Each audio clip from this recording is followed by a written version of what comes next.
Terror on the Tube.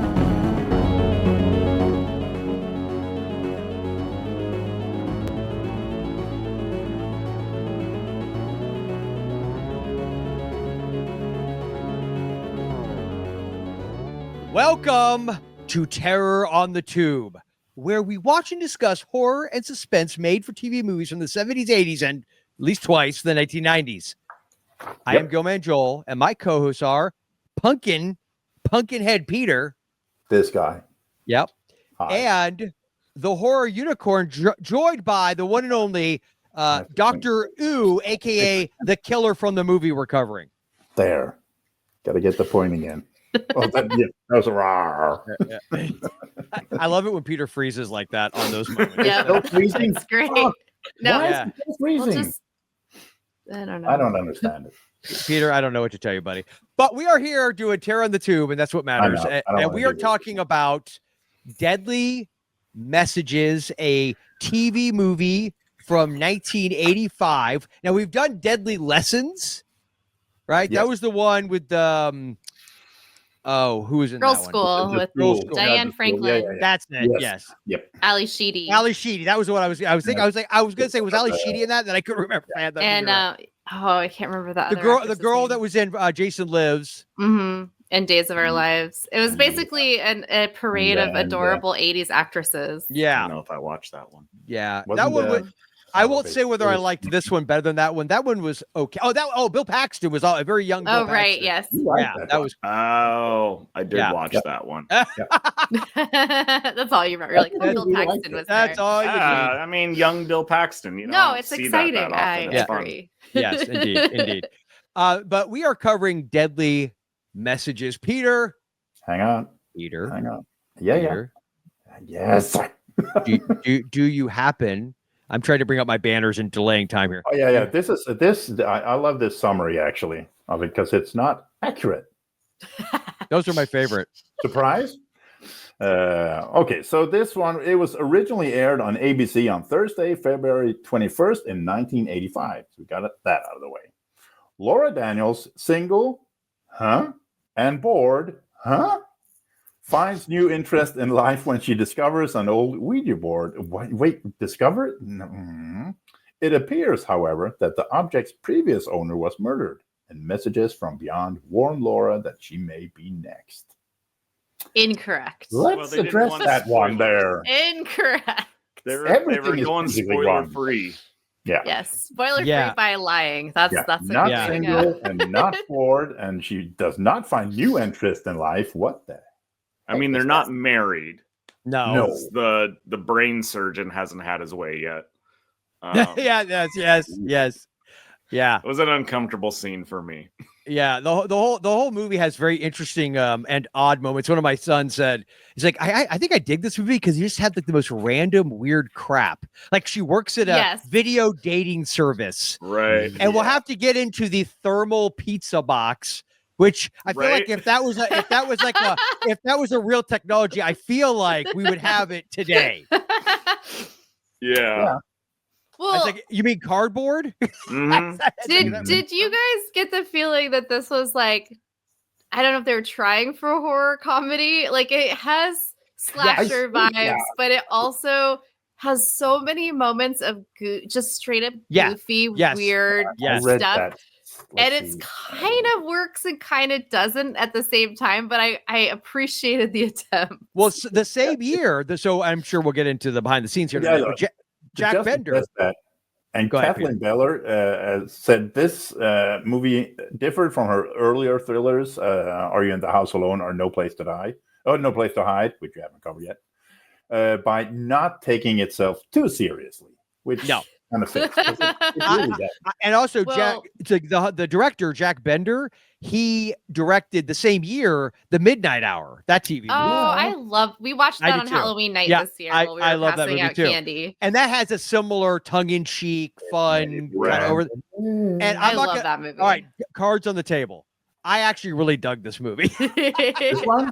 Yes, I did. Let's see. I'll keep the. I'm not saying anything. Oh yeah, because it would be totally, yeah, Peter. I'm sure you hated it. Like you hate everything.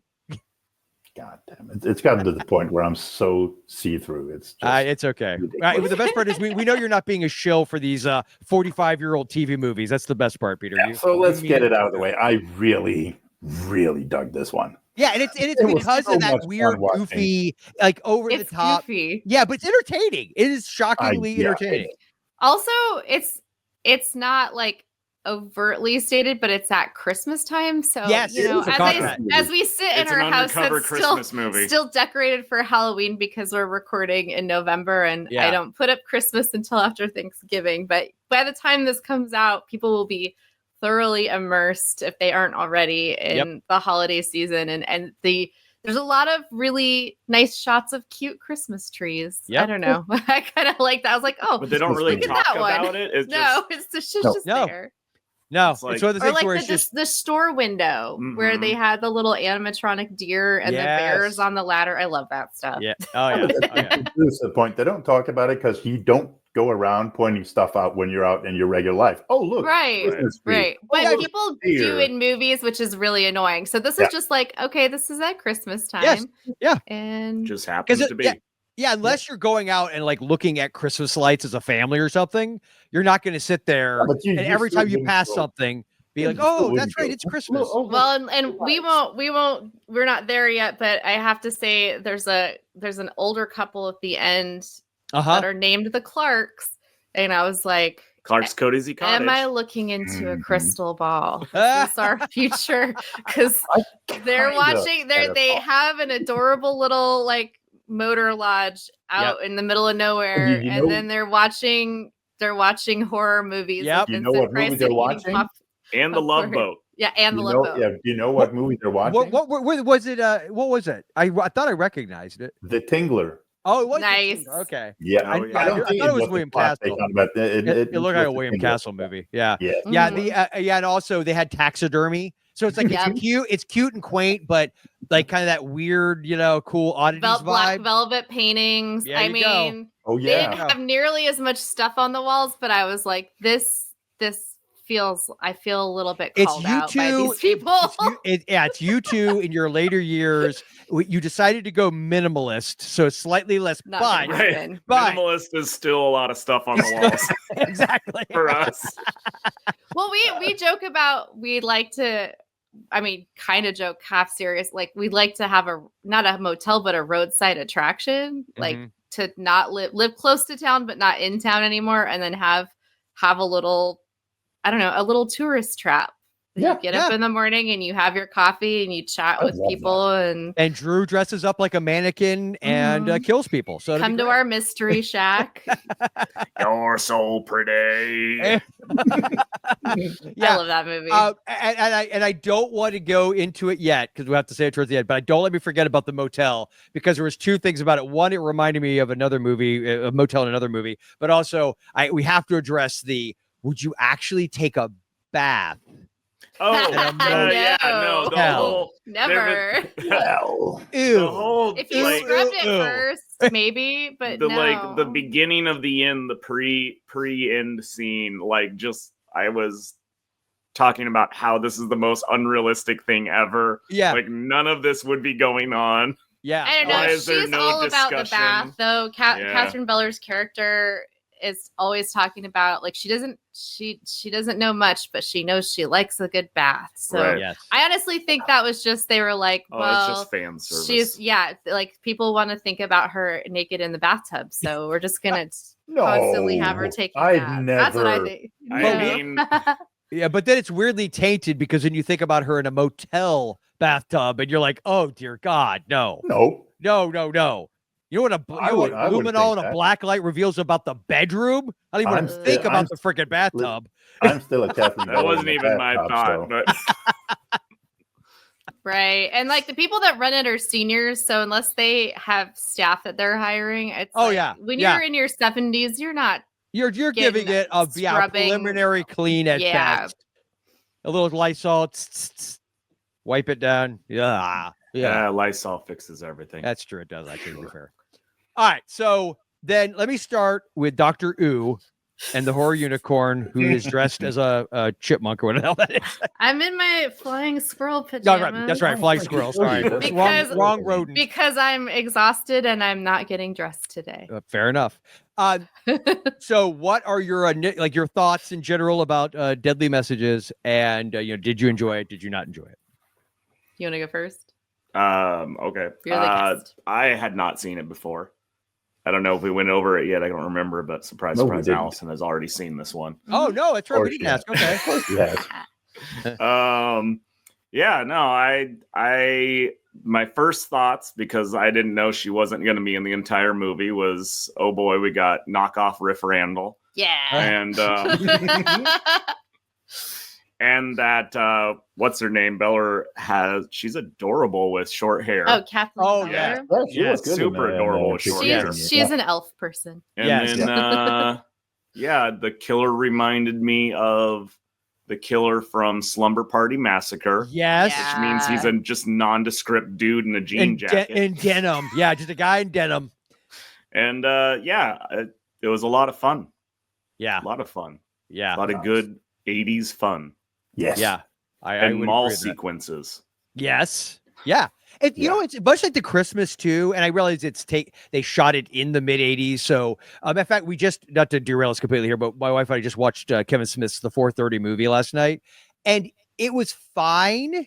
I don't know if you guys know about this. It takes place in 1986. It's sort of his coming of age, Okay. sort of like sweet movie. And I went into it thinking it was gonna be like a romantic comedy in the vein of like Can't Hardly Wait, which I'm a huge fan of, Right. or like that kind of movie. It's his John Hughes movie. You were Yes, thinking? it's very much his John Hughes movie. But here's it weirdly though kind of devolves into like a more of a buddy movie for the good chunk of it, and yet it never quite. You feel like it's trying to be reminiscent of like like Last American Virgin or one of those kind of movies, but it never quite goes there, which is also weird because it's Kevin Smith, who's sort of notorious, in right, his for going heyday. crude. Yeah, and it's not at all, which okay, fine, but then it's also not like sweet enough. And then it's the last 20 minutes, and I don't want to give anything away, but the last 20 minutes worked for me, but everything else. My point being, it also does this thing that I felt like he should know better than to do this, where it's 1986 and everyone references things as if they know they're in Would you? 1986. Yeah. I mean, would Yeah, you? not at all. you wouldn't. No. No, Nope. you wouldn't. No, you might make. They're You talking just about lived your watching life. Poltergeist 2. That's It's- fine.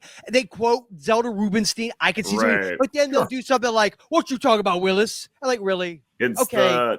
I always call it like the Forrest Gumping in a movie. Yeah. It's like you don't need every single thing from the 80s to be in your 80s movie. Exactly. Well, even worse though, Forrest Drew, and Gump. tell me, this is the one that gets me. It's at some point they bring up like Bill Cosby, and a character goes, "Now there's a guy who will always be a Oh. beloved national treasure." Comedic foreshadowing. that. Yeah. I was like, don't do that, man.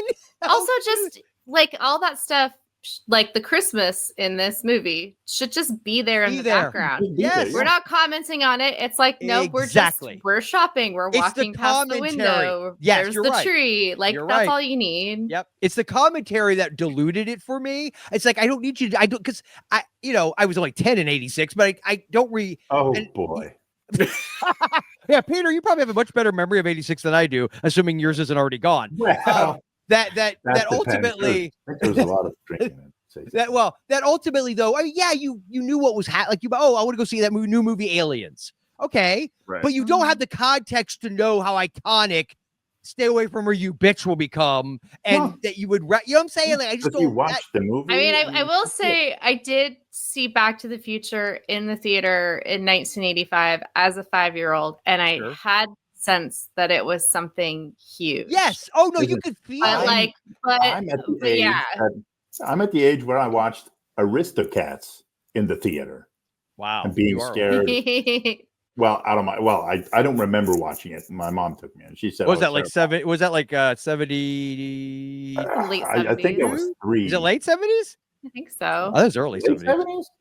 I don't know. I think it's early 70s, Peter. Anyway, point is, I don't remember it. I know. My mom told me I was scared because what I she love, was- oh, you're scared. What Deadly Messages, the thing I loved was the fact that they, like to your guys' point, all that stuff's there. The Christmas stuff, it's obviously in the There. 80s, but it felt very 80s, but never self-consciously so.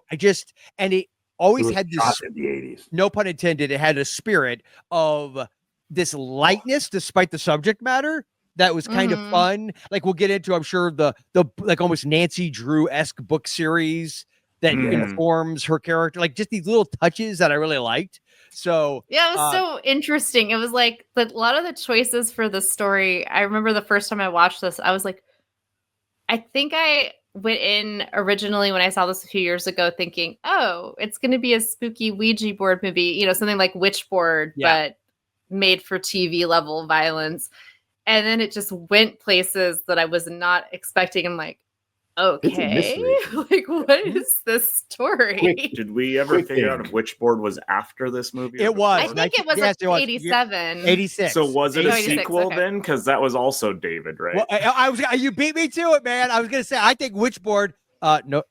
I'm not throwing shade. I think they might have been inspired because as soon as she said David through the board, I was like, wait a minute. I grew up watching Witchboard as a kid, so I just assumed that's who you either get Zozo or David when you get out your Ouija board. That's just the standard spirits you talk The second to. Witchboard is actually pretty cool too. I still haven't watched. I want to watch the second one. I haven't. Quick thing. Oh before yeah, you go. no, it's not Joel? bad. Yeah. Yes. Have you ever seen this before? No, I had never seen Okay, it. good. Neither have I. And I'll be honest with you. When we said the title, I remember thinking, oh, another Deadly movie. Like it's just that title's kind of Deadly Messages. It's very. It tells You're you so nothing. judgy. I mean, it just tells me that it's a made-for-TV horror movie. Yeah. I feel like I'm finally going to accept the fact that titling for most of these is not that. Don't read a TV movie by its title. Like it's Exactly. We've been over this before. Just go into them as this is the movie that's on TV at the moment. This is what we present it with, like a Friday night or a Saturday night. You would have been like back in the day. You would have been like, "Oh, that Dynasty Girl's on this one." Yes. That's what you would have known. I think in my head though, I did. I watched Dynasty. Of course you did. But like I know it's a simple title, but Duel is such a great title. You know, it's that one word, one syllable. It creates a whole image in your head. Like that's a great title. But these more generic ones, like Deadly Lessons, Deadly Messages. I mean, blah, blah, blah. To be fair, you could have also called this one "Haunted by Her Past." You could have, and I would have worked. I would have liked this version of that title way better. Yes, way She better. always haunts us. The Or haunts Joel. The Lucci is there. Well, unlike Susan Lucci, like Kathleen Beller did a few of these movies, so I know we're going to see her at least one more time. Yep. Well, we already watched. What was it? Are you alone? In the Are you alone? Are you in the house alone? Oh, in the house alone. That's it. With Dennis Quaid. Yep. And then and that one's not fun. And then there's another one that came out a couple years before this, which I have seen, and that's all I'm going to say about it. Because you're assuming it's on the list. Oh, I'm positive it is. There's no way it's not. Okay. All right. So Peter, I assume you had not seen this before? No, I just said. I didn't hear you. Pay attention, sir. Oh, I know which one Allyson is talking about. Yeah. Well, don't spoil it. Don't spoil it. No, but I actually mentioned it earlier. No, Yeah, I haven't you seen did. this before. So I kind of, when I took notes, it kind of went like, okay, so, maybe she's, okay, so that's, wow, maybe that's the one, and then question marks and everything. So I like that. Yeah. Yeah. So like when she's in the bookstore and when she walks around and she finds the books, I wrote down, who is she? Question mark. Yeah. So I had that thought process all through the movie. I don't know how you guys felt, but for me, I will say I was pleasantly surprised at how I couldn't figure out what was going until the very end. And then one of my kids blurted out who the killer was before they was revealed. I'm like, oh, duh, of course it is. But I legit no, because I mean they set it up nicely where you're like, okay, I'm pretty sure this is supernatural, but is it all in her head? Is it one of those stories where it's the the like what is it, the unreliable narrator situation where like a spoiler alert, Fight Club kind of thing? Like, well, like I didn't know. Yeah, and also were you saying you thought there was like a gaslight scenario? Oh, yeah. Or that, yes. At the very beginning, I thought they were just gaslighting her, but then I was like, why would so many people be in on it? Yeah, it's like the way game. too many people Unfortunately, I mean, it's kind of cartoonishly exaggerated in this movie, but like listening to women hasn't really been a popular thing for our culture to It was do, obviously just in general. she's making it up. And then there's like, Yeah. well, there's Probably no won't evidence get to any back better this up. either. We're not concerned. Also, the victim was another woman, and that's, I'm not going to get on a soapbox, but it's like it's exexaggerated in this, but it's like that's kind of a common experience for Well, people to especially not be believed. and her was it fiance or boyfriend? I can't. Did they ever say? Boyfriend. Okay. Oh, I could not stand his character. Well, I but was at just like, first, You'll get it then. I like the actor. I felt like at first he does what a believe her, but here's the problem: if Dennis Franz is your detective, I wrote down Michael's you're dude. guaranteed not to be listened to. Oh, Dennis Franz is not cranky at all in this one. He's always cranky. That's why I love him. He's always this cranky bastard in every movie he's in. And also when they determined that the girl getting killed at the start of the movie, so that's not a spoiler because that happens fairly quickly. And it's established later that maybe she played a prank and said, well, she has done that she's before. a kooky New Yorker. Yeah. Yes. So she has done that before. So all of that, don't listen to the females because she has crazy hair, so she does crazy things. Yes. Although, was that crazy for 85? I feel like that may have she been. was riff ramble rock and roll. Yeah, she definitely looked like she was trying to channel that energy. Yeah. Yep. Yeah. Oh, and anyone else get from the intro where you get the title? It kind of Giallo-esque with the black lights and the knife. Yes, I even yelled out Giallo. Yeah. We were watching it. Okay. Yep, totally got that vibe. I mean, it has a little bit of a Giallo. Yeah. Just the movie in general has Honestly, a lot of the vibes logic to of it is sort of Giallo-like, because I've watched somewhere. I feel like the plot twists and turns enough times, and this is very, maybe it was kind of influenced. Sure, by they were like, I love Dario Argento, but he's just not funny enough. Let's see what we can do about that. Yeah, exactly. Yeah. And the look of the kill. We went into this before we started recording, but when she encounters the killer at the mall, he's the only one who stands out in the entire crowd. It's like, I bet I know what your profession is. Killer, right? Yeah. And you can't deny it with the glasses and the gloves and like carrying a knife too. Yeah. It's like, he just came from the section of the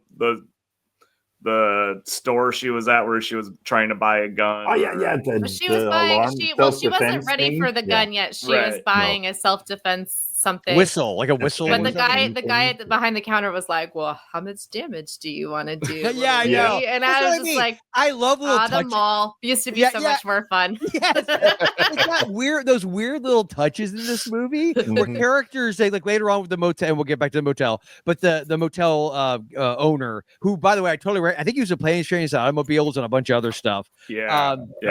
He's super prolific character actor. Yeah, but he's so creepy. Harold and Maude. Come on. Yeah, he's done a ton of great stuff. But he's so creepy. He's so just, so you're by yourself. Like, I didn't have a main accent, but he felt like he should have like a Stephen King main accent. So, why are you here? And she just, because I'm just, do you have a man with you? You charge a double. I don't know. Then when he actually shows up, I knew it. I knew it. I knew it. Yeah.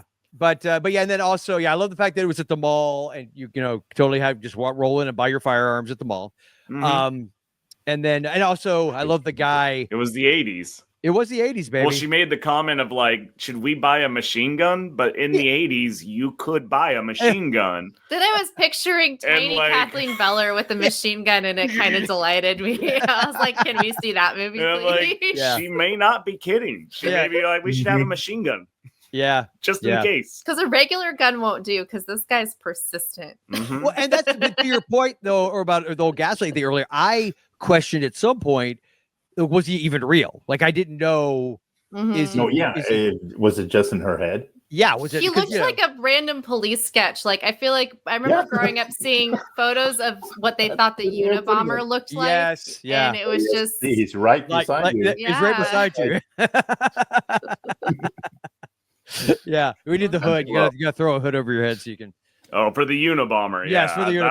I was going with the killer of the movie. They always drew like a random, just white dude face with aviator glasses on. Oh yeah, all of the it almost like doesn't matter what the ethnicity is. All of those from that era, especially, you go back and look at them, like, how would you ever identify anybody from this ever. My wife and I were watching the Forensic Files show from like the mid 90s, which, by the way, that played on regular TV, right? Did you guys ever see that Forensic Files? You know what I'm talking about? I know the show. I never really watched it. Well, I think it played regular TV, but I don't know if we're getting the unedited version, but they full on show the most graphic stuff. No, as long as it's not a boob, it's okay. I revisited It was a Unsolved different time. Mysteries, Dude. like the old original Unsolved Mysteries, like a couple times over the years, and I was kind of taken aback by how disturbing some of the stories were. And then they, like, it always ended with, and they might be outside your door right now. Yeah, but they interview people and show things in the reenactments that I'm like, I watched this as a child. Yeah, oh yeah, that show, and I feel traumatized as an adult. Like, yes, it was traumatizing. But it went like over my head as a kid. I was like, ooh, it's scary. And the music, and the music. It's got one of the greatest music. That was terrifying as a kid. Oh, Rescue 911. Yeah. Mm-hmm. Yeah. But yeah. Anyway, so Forensic Files, we were watching it. There was one of the stories where it was I can't remember. It was a murder, and they have these two profile sketches, and I think the people were supposed to be Hispanic. Like, I'm honest to God, not even sure. Like, it was the most just like you're saying, like nondescript, but I guess those are people. I mean, it just doesn't look. They don't. I always questioned like how, and what I love is when they'll do the thing where they finally catch the killer and they put it next to like it was so close. I'm like, dude, I don't see it. I don't see it. What are you doing, Peter? No, he's doing a police sketch real quick. He's doing a police sketch. Yeah, he's doing a police sketch. All right, so then I'm guessing, though Peter hasn't 100% given us his confirmation on this, but this is a movie we all enjoyed for what it was. I think I've definitely determined as long as these things are entertaining and fun, then I'm down. I dig them. But I do want to mention that Jack Bender, the director, not only did he do Midnight Hour, but he did Child's Play 3. Yes, he did. Oh, okay. The one where Chucky goes to military school, and it's funny. And again, yeah, totally. I've seen that one. Oh, you ever saw 3? Oh, it's fun. It's fun. And the knife that the killer uses in this reminded me of Chucky's like good guy knife. It had that same sort of shape to it. Yeah, I'm sure in plastic. Yeah, yes. Exactly. This guy's had a lot of credits. He has like 75 directing credits. Yeah, a lot of TVs too. Yeah, he's got some upcoming stuff too. So some Stephen King TV stuff, I think. Right. So yeah, pretty cool. Cool. Even did an episode of Game of Thrones, 2 episodes of Game of Thrones, and curious about the Stephen King stuff. He did Mr. Mercedes. That was King, right? He did 23 episodes. So I think was that like the whole show? And then The Institute, isn't that Institute? Isn't that a recent Stephen King book? I think. I could be wrong, but I'm fairly sure. No idea, it is. Actually. I think it is. But yeah, so he's done quite a bit of good stuff. So and we all agreed that The Midnight Hour is fun. I love The Midnight Hour. Yeah. Great movie. Yep. Another one of those movies where it's like fun and cheeky, but then like if you think about it in the background, there's people getting murdered left and right. Oh yeah. There's drunk, abusive fathers trying to murder their own sons. And that's kind of now that we know that this is the same director, some of the tone shift in this actually makes more sense to me. I'm like, oh, okay. Oh, hold on, Peter. Let's see. That is you circa 1991. I thought it was a Dilbert cartoon. With a crew cut. 91. Or Dilbert goes to military school. Yeah. With a cigarette hanging out of his mouth. It's Milo.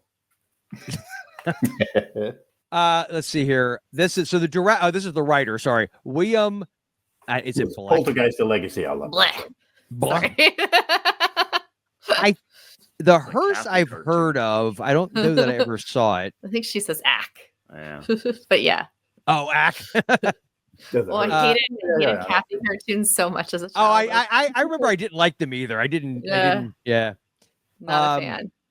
Oh, he wrote the Stepford Children and a Smoky Mountain Christmas. I actually remember that. I still haven't seen the Stepford Children. I've seen Revenge of the Stepford Wives, which I really enjoy. Gladiator, I think. But I need to see Stepford Children. this guy wrote The Midnight Hour. So it's like a team effort for both of these All right. movies. Nice. So that's cool. Again, the total shifts. Sarge to I all mean, that that's a makes sense. made-for-TV movie. Does that count as horror? And What, Which one? Midnight Hour? Oh, the Midnight the Hour. Midnight Hour? Oh, totally. Yeah. It might be here. I hope so. We did it. That was actually our last episode we I recorded know. of the Haunted Davenport was the Midnight Hour, which I feel like if you're gonna wrap up on That's a go good out one to on go something. out on. That's a good one to go out That's a on. good one to go out on. Look, the beautiful Kathleen Beller. Yep. Mhm. Is she still around? Okay, so I was curious about that because I really like her, and I was reading on her Wikipedia. Well, one, she was married, possibly still, to Thomas Dolby. Oh, Mr. wow. Blinded Me with Science. Science, yeah. Yeah. And We'll Hyperactive. get that movie. Song I into really that. like. She, I guess, in the 90s expressed an interest in becoming a midwife and dropped out of acting. So I don't know if she actually became a midwife. I mean, she's still alive. Yeah. I saw Good for kind of her. a more recent picture of her. Well, She's still Sproles. adorable. Yeah. I think she just switched careers. Good for her. She got She's married to Sproles. Thomas She's- Dolby like in the 80s. Yeah, she kind of and then- disappeared from movies, I think. Well, Yeah, you know who else kind of did that was Phoebe Cates, like other adorable big-eyed yep. brunette. Well, And Did she marry like a billionaire though? I Phoebe think Cates? No, Yeah. she married sure? Kevin Klein. Oh, that's right. Yes, she did. Who is it? There was another They're still actress. married. There's Yeah. another actress that's like Phoebe Cates who married. Are you thinking like of a- Mia Sarah? She married a Henson, I think. No, this is like some like hedge fund billionaire or something. I can't Oh, remember. I have don't to, know. like- yeah, I have to look it up. By the I'm way, not- Kathleen Beller, the movie that played in the background beside her, the kind of the trailer thingy, that's one of my Yeah. favorites. That would be the Sword and the Sorcerer. Yeah. Oh, You know, I watched yeah. that in the theater. Yeah. Probably That's a way good too one. young. Yeah. There's some creepy images in it. No, and she is She's great for those things. She did a version of there was I don't know if it was a made for TV movie. I saw this in high school. It was a adaptation of Nathaniel Hawthorne's Rappaccini's Daughter. And I don't know if anybody's familiar with either that story or the film adaptation, but she plays Rappaccini's daughter in that, and she's just absolutely beautiful. And the story is about a guy who I think he's a botanist, and he doesn't want anyone to come near his daughter, so he like raises her on like plant-based poisons, and she just like lives isolated in this beautiful garden full of I think I poisonous have- plants. That sounds Rings a really bell. familiar. Yeah, it rings a bell. Yeah. Yeah. Okay. Yeah, Does it ring Kathleen Beller? Oh God. I was reaching for that one. All right. Yeah. So let's see. Michael Brandon plays Michael. I love him. Not the character, but the actor. First saw him in a show called Dempsey and Makepeace. Oh, speaking of Dario Argento, he was in Four Flies and Gray Velvet. Oh, Holy crap. how did Okay. I not Okay. remember that? That's Go down crazy. to Dempsey and Makepeace when you get to that show. Yeah, I found his character. I don't know. There was just a little. Well, yeah, he was also in Captain America. It's kind of like, how much older is he than her? And I just kind of felt like this is not an was- equal dynamic in their relationship, which you know, I don't know. It just bothered me. Well, I was like, not the least of Also, which he was a because she lawyer. was. What's that, Drew? Yeah, I might be biased to be like, don't date lawyers. Just don't. Dennis Franz or Franz or Look however you say at it. Michael Brandon again. Siblets. Yep. Look at Michael Brandon again, Joel. Okay. I'm looking at him. What do you mean to do? Scroll down. No, scroll down. Let's Okay. hang on. That was What year is it? Tell me the year, otherwise I'm gonna have to like because he's got like 200 credits. He did a lot of Thomas the Tank Yeah, Engine. Thomas and the Tank Engine. I love that. Good So he did Lord. voice. That one. Huh. Okay. Yeah, he Yeah. was the narrator of quite a bit. Yeah. The U.S. Version. I like the George. I think we've already had this discussion. I like Well- the George Carlin Thomas. Well, you had there's George Carlin, and also Ringo Starr was also the narrator. You Yeah, need to I just go want- to this- I never That forget- was go back once to the 80s. in my early 20s. I was at a party. There had maybe some drinking involved, and there was a very heated argument on whether it was Ringo Starr or George Carlin, It was who was both. the conductor You gave in up. Thomas the Tank. And I this did. was pre-supercomputer in your pocket. Yeah. So we Yeah. couldn't just prove each other Mhm. right Yeah. or wrong, Yeah. which was the case. We just argued about it all night. As the older sister of younger siblings who watched a lot of Thomas the Tank Engine, and I saw a lot when I was babysitting, I could have answered that right away. But like they both were. And I remember thinking as a kid when I saw, I was like probably junior high school, and I'm like, George Carlin's on this kid. But it was one of those frustrating things where it's like, you're right, and why would this other person argue with you? Because obviously you're right. And we were both under that opinion because that always neither one of us had watched. I couldn't decide which one I liked better. I was like, you know what? I'm not. I like the cheap little stop motion animation aspects of Thomas the Tank Engine, but I just thought. I was like, I kind of need both conductors in my life. I need both. I need both Ringo Starr and George Carlin. Just for those that are listening, Peter's showing us his phone with Dempsey and Makepeace. That's the show. That's where I first saw him. Dempsey. And Makepeace. He plays a cop who's kind of a New York cop, I think, who was sent to England to work with Makepeace. Okay. Glenn is played by the lovely Glennis Barber. It was from it ran 85 to 86. It was a short-lived series. They met on that show, and they're still married today. Oh, yeah, cool. Good for them. It's a really good show. See, look up Dempsey on. I've heard of it. I have heard of it. Probably because you mentioned it, but yeah. But I will tell you, I remember because my kids obviously watch a lot of. There were some shows that they watched I kind of liked. Like Dinosaur Train was fun. There was ones like Dinosaur Train. My friend's daughter was really into that, and I remember thinking, I wish I could been at the pitch for this show. They're like, what do children love? They love dinosaurs and they love trains. We'll put them together. Put them together. And it's genius. But so they loved that. But I intentionally avoided I avoided Barney. We did not do Barney in our house. No. And Teletubbies. I didn't want any part of that. So I had a friend who had a theory that Teletubbies were the government's way of preparing us for the fact that aliens are among us. Yeah, I think that's a fair assumption. I think it's totally fair. Thought that were tabbies in New York. Yeah. Well, I know that when my kids got into Thomas, and at first I think it was just the one with like whoever the British narrator was, and that'd be Ringo. Yeah, okay, there you go. And then I remember the day where I just was sitting there all of a sudden, I was like, wait a minute, I know that voice. Like, is that George Carlin? And all of a sudden I'm like into it. I'm like, holy, knowing what I know, having seen all of his HBO specials back in the day, and I was like, I love this show that they got George freaking Carlin. Yeah, well, I watched the British version. That's what they showed over here. So yeah, you missed out, my friend. You missed out. Dennis Franz. Dennis Franz is just Dennis Franz. He is always kind of. Didn't he used to be a cop in real life too? Like when early part of his career. I've heard that. That's not true. No, you're thinking that. Is it an urban legend? Is it a lie? There is an actor who played a cop who was. What's is it Dennis Farina? Yeah, Dennis Farina. Yeah. He was an actual cop from Snatch. Yeah. Yes. Yeah, you're right. I knew Dennis Farina was, and maybe that's why Dennis Farina, Dennis Franz, their names are fairly close. Yes. I would tear it out. I was like, I know that story. I don't know that it's about Dennis Franz. No. I will tell you. I think Dennis Franz, though, if he was never a cop, if ever a guy was like born to be typecast as a cop, it's got cop face. So they have the mention of like, oh, the one cop tells her, oh, he's being so rude and grumpy because he quit smoking recently. Yes. And then they have a little moment where at the precinct, she calls in. Yeah, he's sniffing an ashtray. Like, he just really wants it. Yes, he did. He lifted up. There are details I love that. in this. I love that. That's so great. Just the character development that everyone put into this, even like in the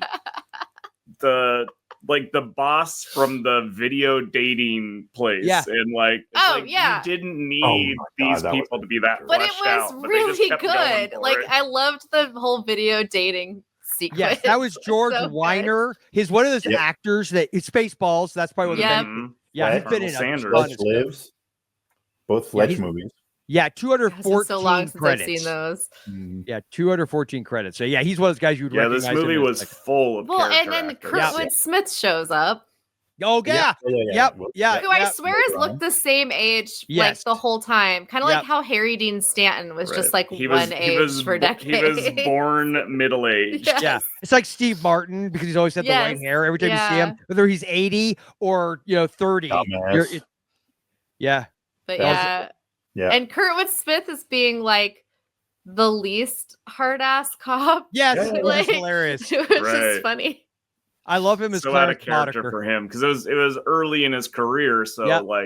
he didn't have a reputation yet Yes. as the hard ass guy. Yeah, he wasn't Red Foreman yet. He hadn't done Clarence No. Boddicker yet. That was 2 years Dumbass. away. Red Foreman is one of my favorite Oh, characters. I love it. ever. Yes. So And the older I get and having teenage sons now, I get why he called him a dumbass all the time. I also it's actually only 2 years removed from RoboCop though. yeah. No, I was thinking about that. I was like, this had to be like really close to RoboCop when Yep. this came out. And I'm trying to think anybody else that like When you scroll past the ones above him. oh yeah, Ray Burke I recognized. Yeah. Charles Tyner was the guy from. Yeah, that was the guy from the motel. I'll go back to him in a second. Yeah, Ray, this guy. Oh yeah, throw him off from the train. He was in I think this guy was in a couple episodes of Golden Girls too. probably. Makes sense. We watched it not that long ago, and I'm pretty sure. L.A. Law. Yeah, a lot of stuff. And he Hollywood. was, Naked Gun 1 and 3. Mhm. He Really skipped 2. We didn't like the script. Yeah. He was Pap Smear. That was his name, Pap Smear. Oh, that's right. Oh, Pap gross. Smear. That's disgusting. Charles Tyner is the motel owner, Mhm. Yeah. and he plays Gus in Planes, Trains, and Automobiles. I'm trying to visualize who that was because he wasn't the motel. The motel owner is the guy who plays the also lawyer look in at Jurassic Park. Jeremiah. What's that? Johnson. I love that movie. Oh, Jeremiah Johnson. Yeah, I haven't seen it in years. Harold and Maude. I freaking love Harold and Maude, man. That movie. Gus, who the Pete's hell is Dragon. Gus? Planes, Trains, and Automobiles. Yeah, he played Gus. And I can picture him, but I watch that movie every year, so you think I would freaking remember which one he is. He's been in a ton of stuff. Yeah. I mean, good character actors just Yes. supposed to be Yep. there for fun and then gone. Yep. This was chock full of that. Yeah. Oh, yeah. You see, like, oh, that's him. Oh, that's him. And So Yep. who played the nurse at the psychiatric Hang hospital? on. Look at that photo of the guy Dennis Redfield, Dick Pizza. Isn't that the guy from Dead and Buried? Yeah, it is. Yes, it is. Oh yeah. We covered that first week of Flix Fest. That's fine. Yeah. And he That's was such in a Pub good movie. Yeah. It. Thermal box. I also love that his character's name is Dick Pizza. Mhm. Oh, and this is a guy in a pizza parlor who goes way above and beyond. Wait, Oh, is, yeah. is Right. Dick Pizza what you get in the movie Loverboy if you ask for the extra right. anchovy? Yes, you do. You get Dick Pizza. That's right. I like that movie. It's Me hilarious. too. As much as I get razzed for not liking Can't Buy Me Love. I loved Loverboy. You back Well, in the okay, day. so I like Can't Buy Me Love, but of the two, like if I was like, I'm gonna watch one of these, Yes. I'm probably picking Can't Buy Me Love. Loverboy. Loverboy was more fun to It's me. so much Wait, more fun. you hush. So Hush ridiculous. you. I'm just telling you, man. No, it's a fun movie. It's ridiculous. Oh. Yes, it's totally ridiculous. Carrie Fisher's in it. Yeah, Carrie Fisher, Kirstie Yeah, I Alley, know. right? It's I great. love Loverboy. You know who's Isn't that in the one where Loverboy? None of gets those stuck, people. Where he gets stuck in the Or, zipper. I Can't mean, Buy Me Love. Can't Buy Me Love. It's none of those people. Yeah. I'm trying to. I'm sorry. Was it Allyson? Were you the one that asked who somebody was? And then- I was curious about who played the nurse I in don't the. see. I'm gonna The see if there's. nurse who you Wait, thought was wait, like no. So okay, can we malicious. talk There you go. about that for a Elizabeth- second? Huddle Nyberg. About the psychiatric hospital. Oh yeah. Maybe we should kind of go into what the movie's Get into the movie. Yeah. We're only how far in are we right now? Oh, Peter, do you want only to 40-something give a synopsis that's accurate? That's true. I'll try. I mean, it's been a week. But also, if since you I- didn't watch the movie, then like, why would you want to hear us talk about it? That's Yeah, true. It's weird. Fair enough. That's I mean, I do that. I guess that's. I mean, I do that. I would sometimes. suggest I'm like, before- do I before want to we- watch this? Before we really do spoil the crap out of it, I would advise going and finding this on YouTube or whatever. yeah, 'cause it because is- watch it first. Because I had a lot of fun with figuring out stuff and Right. thinking, okay, is And she and there's- is she Oh, not? I thought I had it figured out like 3 separate times Yep. before I figured it There's a out. couple versions on YouTube, and there's one decent quality. Yes. There's The the one that next- says mystery in the bottom corner because that's the one I think watched. Yeah. Maybe I I, don't don't know. I remember. think I But directed you to You one. can find this pretty easily. So. Yeah. Also, Elizabeth Huddle Nyberg. I think Peter already said that was a good Okay. nurse. It was I have no Yes. idea who that is. Irma She didn't- Crenshaw. She doesn't have a picture. Yeah. She was very like effectively like sweet but creepy. Like Yeah. I was just He had that nailed down. I thought she was gonna there's this, I don't know if I should just explain. So Yeah. Our main character thinks her name is Laura Daniels, and then as she's seeing this guy stalk her that nobody believes exists, she Sits right starts next to you. she gets fired from the video dating job because all of the things on her resume, because she's trying to go from temporary to permanent position, and Yeah. they do a background check on her, and the boss finds out, oh, none of your references None of it exist, is- yeah, none of I your thought that work was really history cool. is real, none of your education is real. Like, he's just basically like, this is all lies. And then the bank you bank at doesn't even exist. yeah, and then her like lawyer boyfriend goes to like, they have one of many fights, and then he's like going to buy her like presents to make up for being a disbelieving jerk. And he goes into a bookstore because he sees Laura Daniels' Girl Detective in the shop window, and he thinks that's hilarious. And then he starts looking through the books because he's gonna get her one as a joke. And then he was like, "This is your story. Like, all you the made titles, all this up." All the titles, yeah. You know, correspond. he shows up and he's like, "You stole this story." No, that's a different movie. But he freaks You out, stole and my she's story. she has no memory of any of this, but everyone's yelling at her and she doesn't understand what's going on. But what she does know is she has a bunch of notes from the Ouija session that her dead, I guess, house guest / housemate, it wasn't clear in how long, PJ Soul's knockoff was staying there. I don't remember her name. Cindy. Cindy. So Cindy took notes while she was doing the Ouija board stuff. In the first 5 minutes of the movie. Yes. There was enough dates and names and things that our main character, not Laura Daniels, is able to figure out that, yes, there was a death in what is now her apartment. And, you know, Because it was a hotel. these are the names involved. And then, like, she's able to follow a thread that leads her to this case that was like a murder case and an arson case, you know, or something. It's like, basically they were like, somebody died, there was a fire, there was a survivor who was comatose for a while, and then they think that the person who died was named Mark, not David. And she finds out Mark had this sister, so she goes to the hospital where Mark's sister used to be living. It was like a psychiatric residency, which she's cautioned by a really creepy clerk that, like, don't go there at night, it's terrible. But she gets another there, character in the movie right, had way too much background. super goofy, and like great. he like plays a laugh track for her. Yeah. Oh, it's the bag of gas. Oh, it's a bag.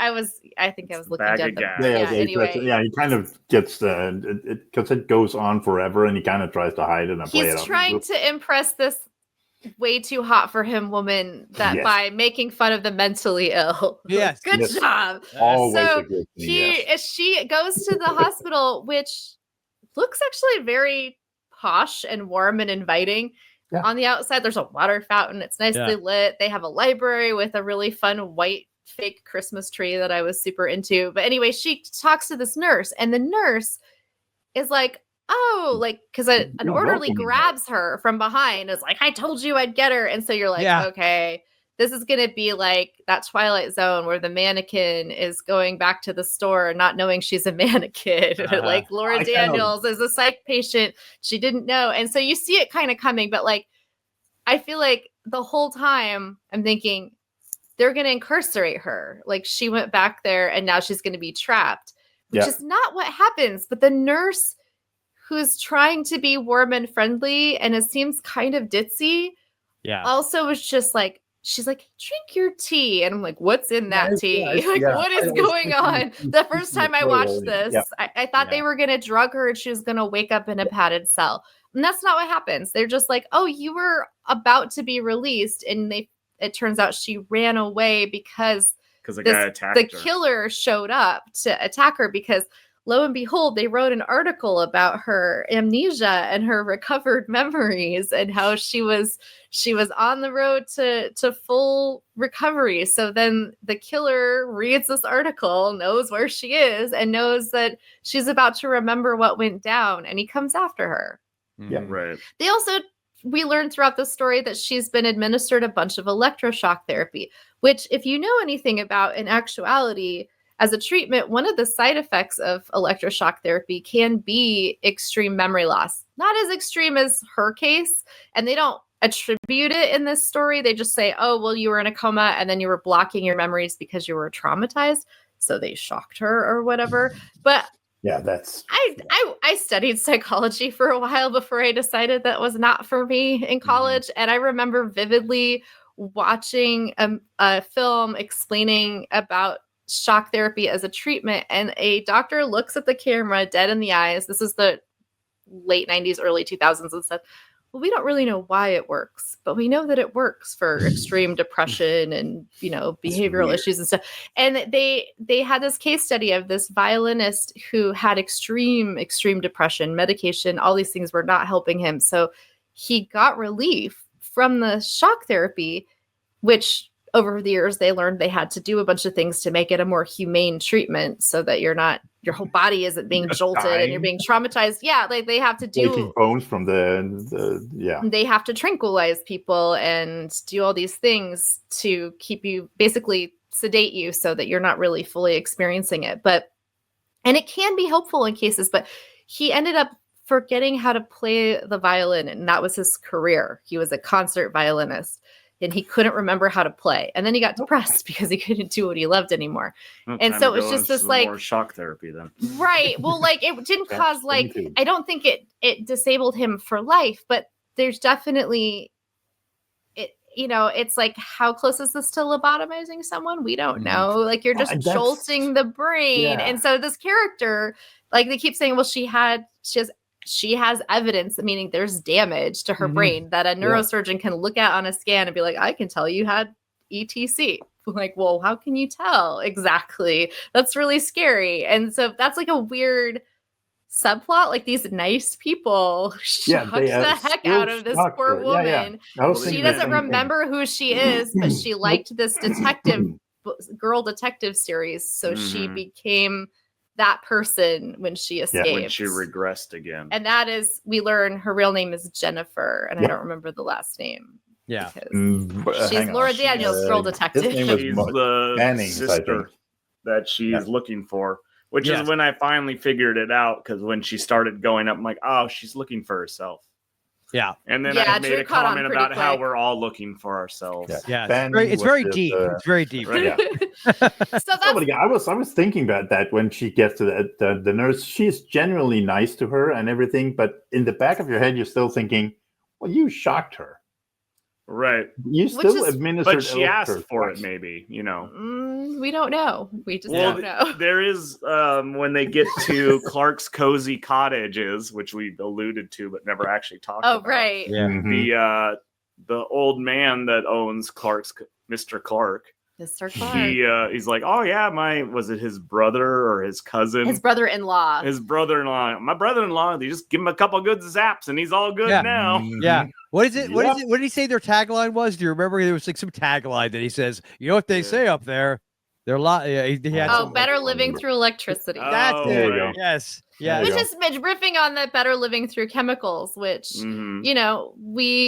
there's a whole, if you ever want to go on a deep dive of like pharmaceuticals and how they've been promoted as a way to help us, I guess, not pay attention to all the things that are wrong in our life. No. Same with the Mother's Little Helper. Like, there's also that nice, cool scene in Titus, that great TV show. Oh yeah. Where he's when the mother's trying to don't do that, and he's just like, no. Let's see what he does. And Never do that again. I had to search far and wide to buy that series, by the way. Oh, that was a great show. That show is hard to find. Titus is hilarious. Yes, I have all 3 seasons of that, and it took a minute for me to get those. It was hard to find. Stacey Keach is so good as the dad. Oh yeah, he's so great. He's so great. No. Kid Let from, him. Christmas Story. Killer Clown. Yep. Oh yeah, that's right. Yeah, he is a killer clown. The younger brother is a kid from Christmas Story, right? He's the bully. Oh yeah, it's been so long since I watched the show or Christmas Story, because I don't know. I grew up with it being on TV so much that I was just like, nah, I'm good. I'll watch Bob Clark's other great Christmas movie instead. Yes. Yeah. Let's go into. There's two other things that are really cool. One of them is like I always was seeing them when they go to the library and go through the microfilm because I saw got that excited all the time, She but literally never yelled again. out, yes, Yes. microfiche. Yeah. Well, that's Same like here. the librarians at our schools called it. But Yep, like Drew was like, microfiche. "What is that? What are you talking about?" I'm like, And you mentioned that today. People say, "Wait, what?" Yeah, well, think it I still knew about exists. microfilm. I just never heard the term microfiche. Well, now I think have. I you had can, to Google that. you can just like look at newspapers online and stuff. But Yeah. There's like early seasons of the X-Files. They have scenes where Mulder and Scully are going through, and Mulder's like, "Do you have a Dramamine?" I always get motion sickness when I do this. Yeah. I used one of those, but it's. I remember using them. I loved using that at the library. If you had to do a research project for school, it was like, ooh, I get to. I don't know why. It was just like. Because you felt like you were in a movie like this. And you're going through and you're trying to find the clue. Yeah, it feels like you're solving something. Way back internet. Yes, it That's does. the internet back then. You had to kind of. Yeah.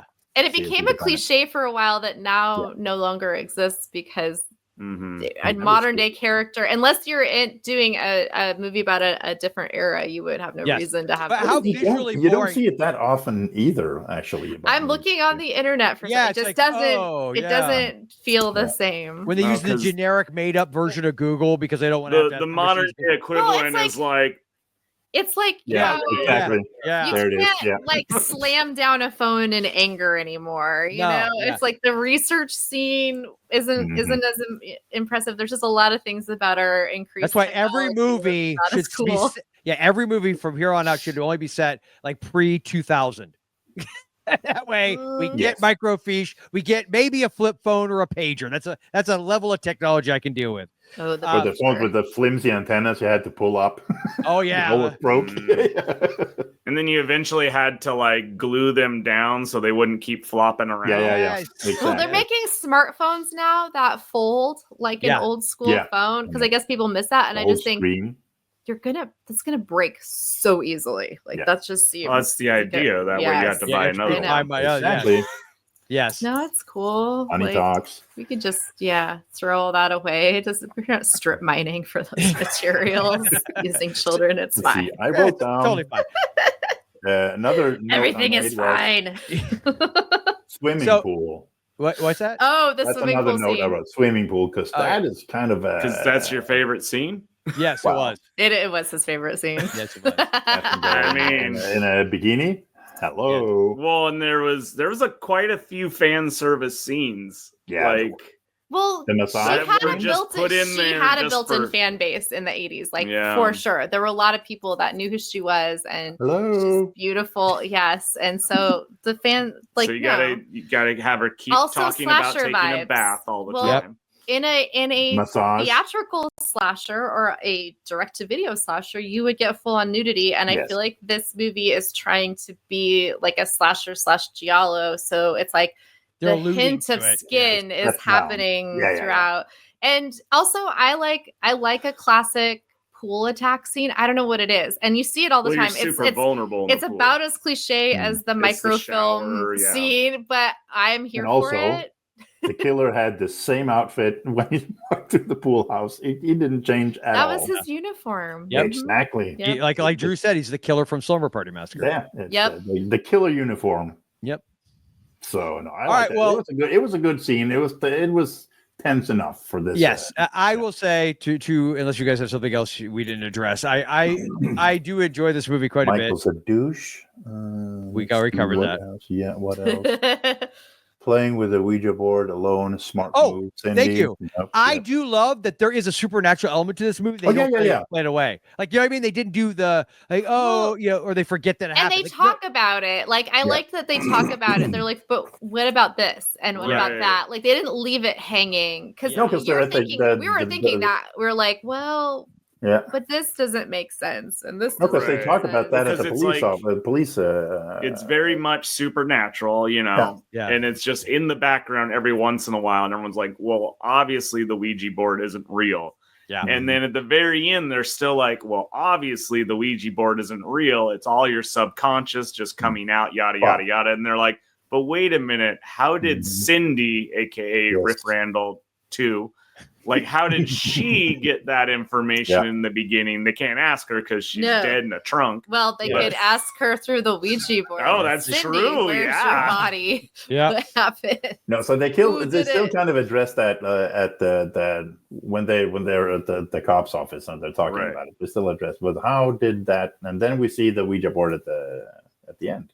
Yeah. At the Clarks. It's at the Clarks. They left it at the Clarks. And the power goes out, and they're like, "Yeah, let's go play with the Ouija board." Well, and they say, "Well, as soon as she said, because they hear a knock or something." And he said, "Who's there? Who's there?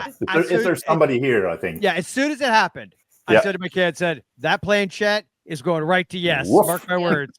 And boom, there it is. Yeah. I like that. There's still a supernatural element. Yes, to it. I did. I honestly, I really like this movie. This is. I don't think it's necessarily top tier that we've covered, but it was top fun. Oh, I enjoyed the hell out of it. I thought it was because you had to figure out that mystery level, and you think, we go. The mystery was engaging. The acting was great. The character actors are great. Storyline was not boring. It's not a boring movie. It's a longer one too. This is like an hour and a half long without commercials, so it's a longer one. Really, we never did get into. You wanted to talk about the whole bathtub scene in the hotel. I think I established. I just thought it was extremely gross to take a hot bath in a hotel or motel bathroom. Like that just don't do it. See, mine was more based on the fact that it's like at this point, you know you're not crazy. Yeah. Like you're actually somebody else. Yeah. You know somebody was murdered. Yep. And you know the murderer is after you. Yeah. You're going to get into a tub and tell your boyfriend to go get a pizza without me. No, I would be like, okay, I'm getting dressed. Well, I will say, to be fair, I don't know that we see the killer follow her to like this little town. Oh, she doesn't know the killer's in town. She doesn't know. I mean, she should be concerned, but at the same time, she might be like, well, I left town. I'm probably safe. So I drove 2 hours. Killers can't drive. I'm giving her the benefit of the doubt on that one. Like being like, getting killed. I'm really dirty right now. Yeah. Well, you're not going to be much cleaner bathing in a motel bathtub. I guess the other option is that they just do a shower scene in a little motel out of the way. Like I don't know. Maybe they're trying to be like, we need her to be naked and vulnerable, but we're gonna do it differently. You're not too on the nose. Yeah.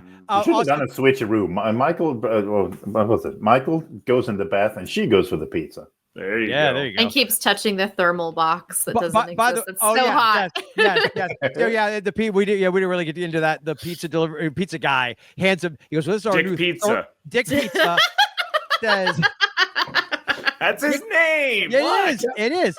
Dick Pizza. His name is Dick Pizza. That is definitely a movie somewhere. Yeah, Dick Pizza. Not one we're covering. The microfiche. Yes. It's cannibalism porn. Dick Pizza. And so basically the pizza guy hands him the box and he goes, "This is our new thermal box. It should be." Yeah, I was like, I want that. And like it looks like cardboard. I don't know. I don't think that's a thing. But there's a TV show called Dick's Pizzeria. Oh well, 2018 with Mark. Dick Pizza sounds funnier.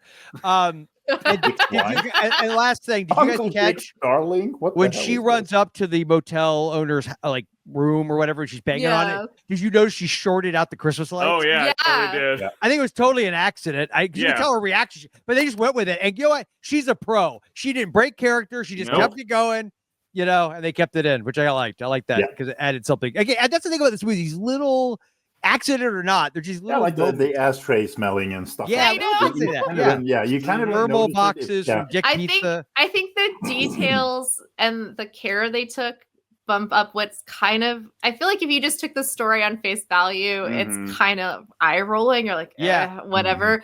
But they actually took so much time and care with it and fleshed it out that it's just like, I respect what they did here. Yes, me too. Yeah, the movie looks really good too. I'm curious, about the director, like his other stuff, because I feel like Midnight Hour is also very. All the characters are very deep characters. Like I feel like there's this a lot director of might have a lot of conversations with his actors about where they're coming from, what they need to be doing, what they're thinking in a scene. Because there'll be a scene with like a huge amount of cast on screen, and they're all doing something different. Right. Yeah. Like in that movie, there's just some amazing like ensemble scenes, and there's so much detail. Yeah. Right. And in this movie, all the side characters You could were notice something very new every time you watch fleshed it. out. Yeah, I'd go with Drew's there. Even the side characters are like interesting. Right. Yep. And to people watching this or listening to it, you can still be surprised by this because there are things we haven't really talked about that are kind of are plays. It's a into fun it later movie. on. It's So, it's a legit fun movie. There's But some reveals speaking of that fun are movies, Peter, yes. speaking of fun movies, Time to pick maybe we again. should pick the next one. Hopefully, it's Well, fun. you guys, I'm not going to pick. Okay, fair enough. This one. Hold Drew on, picked I think this I one. marked it down. Drew picked this one. I picked this one. So I'll take credit for the fun. So movie. Allison was before him, so I guess it's my turn. It's my turn to pick. Okay. What are our number choices No. again? 1 Haunted by her 63. past two, Negligee Island.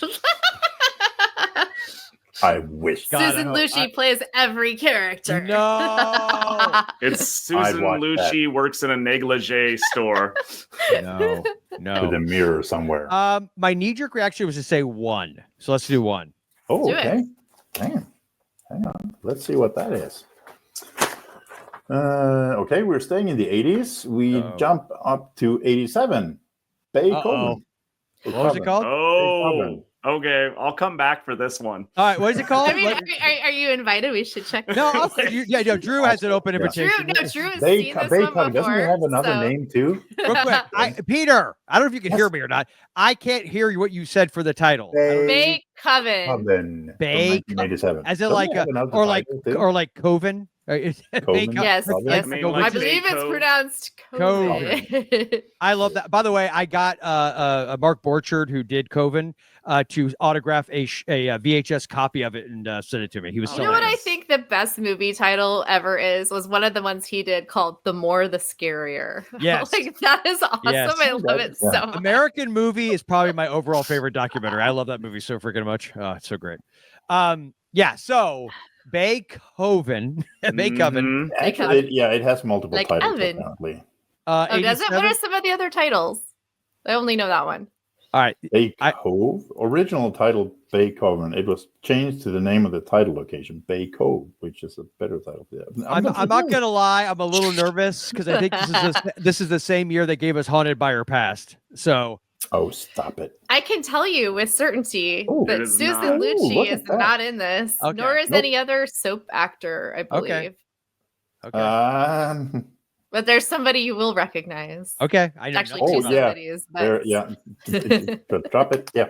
So, I've yeah, never that'll be a even fun heard one. of this movie, so this will be So interesting. who picked this one? That Me. would be Joe. Me, and so it'll be my fault. I have a feeling. No, it's not I'm your fault. thinking- No. I think you'll like it. I Okay. think well, you'll- I don't know. I'm never 100% confident on what Joel will like and won't No, like. he's weird like that. Okay, But let's rephrase it as you will be entertained. That's my criteria. I feel like this is in that's my the it's not boring It's category. definitely okay. not boring. That- And that's all we're gonna say. That honestly, with these movies, That that works. is my number one Yes. rule. If Yeah. I'm entertained for the bulk of it, I am happy. we So. we have both seen this one. This is Yes. one I've actually seen more than once. So Wow. Okay. 'Cause there's some that And then you're gonna transcend- come on the episode and Joel's gonna be like, I why? hated it. Why Why would you why? watch this over and over Why? Explain again? it to me. Yeah. Well, yeah. we're used to the Yeah, disappointment. that's true. Honestly, I What's will. wrong with you people? And you can try and guess it, and I feel like you will once it happens. But there's just a scene in this movie that I will just put that on. Oh, okay. It's all right. All right. Now I'm intrigued. Okay. Cool. Nice. So that's your homework for Oh, next I'm time ex- is to tell I don't us want to which front load scene, things, so I'm excited. which So that's scene gonna is the be scene our we'll watch December over movie. and over again. Sweet. All It right, is I'll be- not Christmas season. I almost wish you were like reverse these. This should come out in December, and that one should come out. It won't work that You'd have way. to record it really quick. Yeah, that's true. Yeah. All right. Well, so Bay Coven is the next movie we're covering, so I'm sure it's on YouTube. People obviously. That's Last the time I original. looked, it was, Yeah. but it should still be there. Oh, it's a Creature Features hosted by chance, maybe. Mm, I don't think so. Unless they've done it recently. okay. I mean, it's worth checking. I don't think they've done it because I feel like if they had, I would have been like, oh, I gotta. Right, they would have rewatched it again.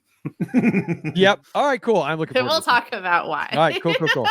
All right, I'm looking forward to this. All right, sweet. All right, so then I guess Someone's behind you. no, they're not. Yes. Actually, the killer's in the house. Oh, dear God. I just saw I something. thought you were messing with me. I looked over. It's like one of my kids. Okay. Until next time, remember, when it's late at night and you can't sleep, you might find yourself flipping through the channels. And if you do, beware, because you never know when you just might stumble across terror on the tube.